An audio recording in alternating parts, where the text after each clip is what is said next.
Sa panimula ng ating episode 3 ay makikita natin ang isang lalaki na kino-comfort ang isang batang babae na umiiyak dahil sa nangyayari nang biglang may isang lalaki na nagsalita sa kanya na sinabing nandito na naman sila.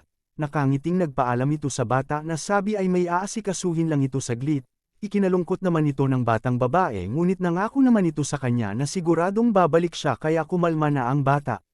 Lalakad sila bilang isang grupo at ang bawat isa ay kumuha ng kanya-kanyang pampasabog at baseball bat.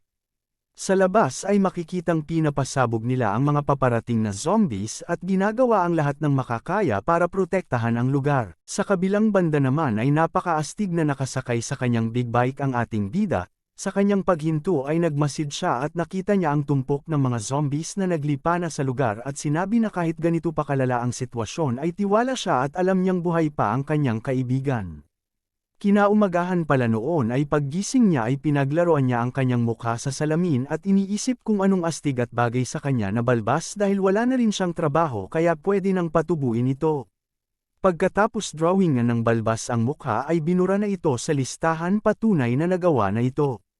Habang iniisip ang gagawin sa araw na iyon ay biglang tumunog ang cellphone niya at nakita na bumalik na ang internet, nag-scroll sa social media at nagulat sa dami ng mga invites niya dahil hindi napansin noon dahil sa sobrang busy sa trabaho.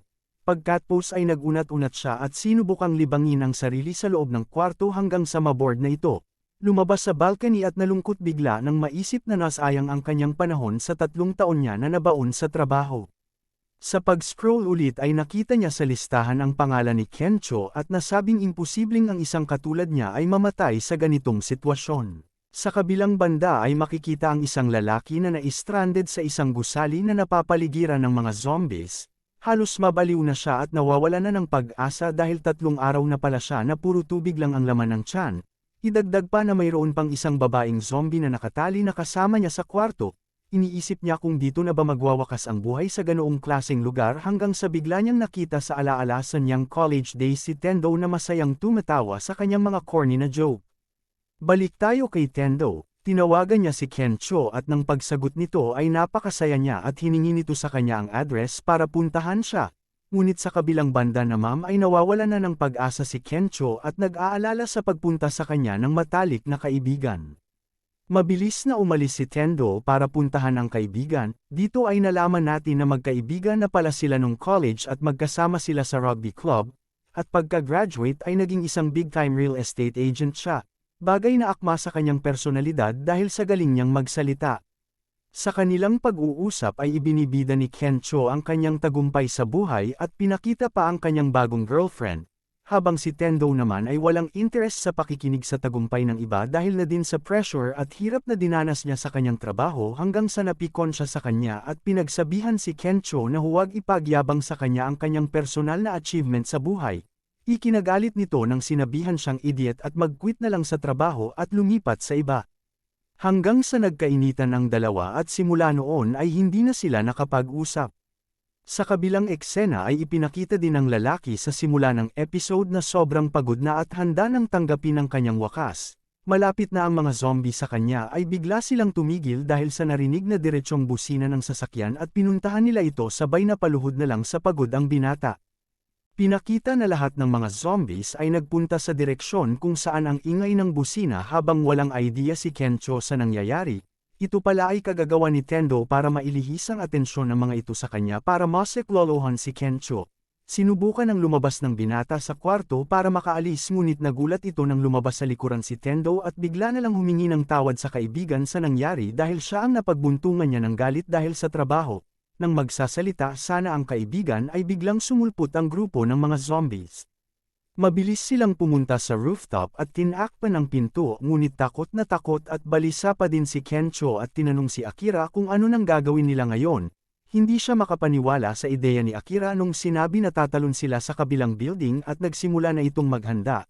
Nagulat na lang ito nang tumalon talaga si Akira at nakatawid talaga siya. Mabilis na niyaya na ito ni Akira ngunit umatras ito pabalik at sinabing hindi niya kaya, at dito ay nagtapat siya kay Akira na hindi talaga siya naging masaya sa kanyang buhay. Sa araw-araw ay kinakailangan niyang manloko ng mga tao, Ang lahat ng tinamasa niyang tagumpay at papuri ng mga nakakataas sa trabaho ay totoo ngunit hindi ito talaga ang kanyang gusto at sinabing kinailangan niya na ipagyabang ang mga ito para mapaniwala din ang sarili na masaya siya sa ginagawa. At sinabing siya dapat ang humingi ng paumanhin, ang talagang gusto niya ay maging stand-up comic at magpasaya ng tao. Sa kanyang kawalan ng pag-asa ay nagpakita naman ng suporta si Akira at sinabing mag-quit na siya ngayon sa pagiging real estate at maging isang stand-up comic ngayon din. Dito ay nagkakumpiyansa na siya at sinabing ang gusto niyang trabaho ay yung totoong mapapasaya niya ang bawat kliyente niya at isinigaw ang pangarap. Hinarap naman ito ni Akira at sinabing dapat ay makinig siya sa payo ng kaibigan at dapat tumalon na siya ngayon at puntahan na siya.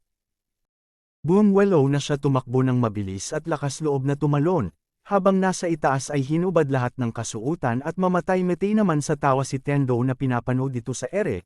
Hindi pa ito umabot mabuti na lang ay nakahawak ito sa pader at tinulungang iakyat naman ito ni Tendo. Nagulat si Akita nang namilipit si Kencho at tinanong kung nakagat ba ito ngunit sumagot naman si Kencho nang bumanggalang ang itlog niya. At tinawanan niya lang ito.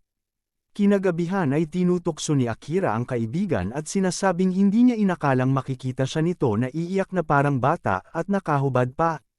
Hindi pa daw siya nakakita ng komedyan na iyakin. Sumagot naman ito na gusto niya talagang tumayo sa stage at tinanong kung may connections ba siya sa trabaho para tulungan siya.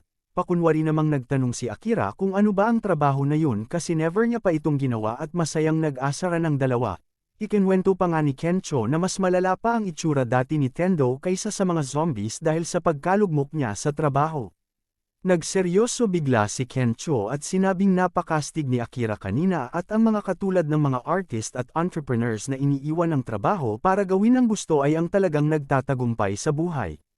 At sinabing baka si Tendo ang makakapagligtas sa kanilang lahat mula sa zombie infection na kinakaharap at itinanggi naman ito ng binata at ang dalawa ay masayang nag-inuman sa gabing iyon. At dito nagtatapos ang episode 3 ng ating kwento. Sana ay nag-enjoy kayo, kita-kits ulit sa episode 4. Huwag ding kalimutan i-like ang video at mag-subscribe ka na para lagi kang updated sa mga bagong videos. Maraming salamat.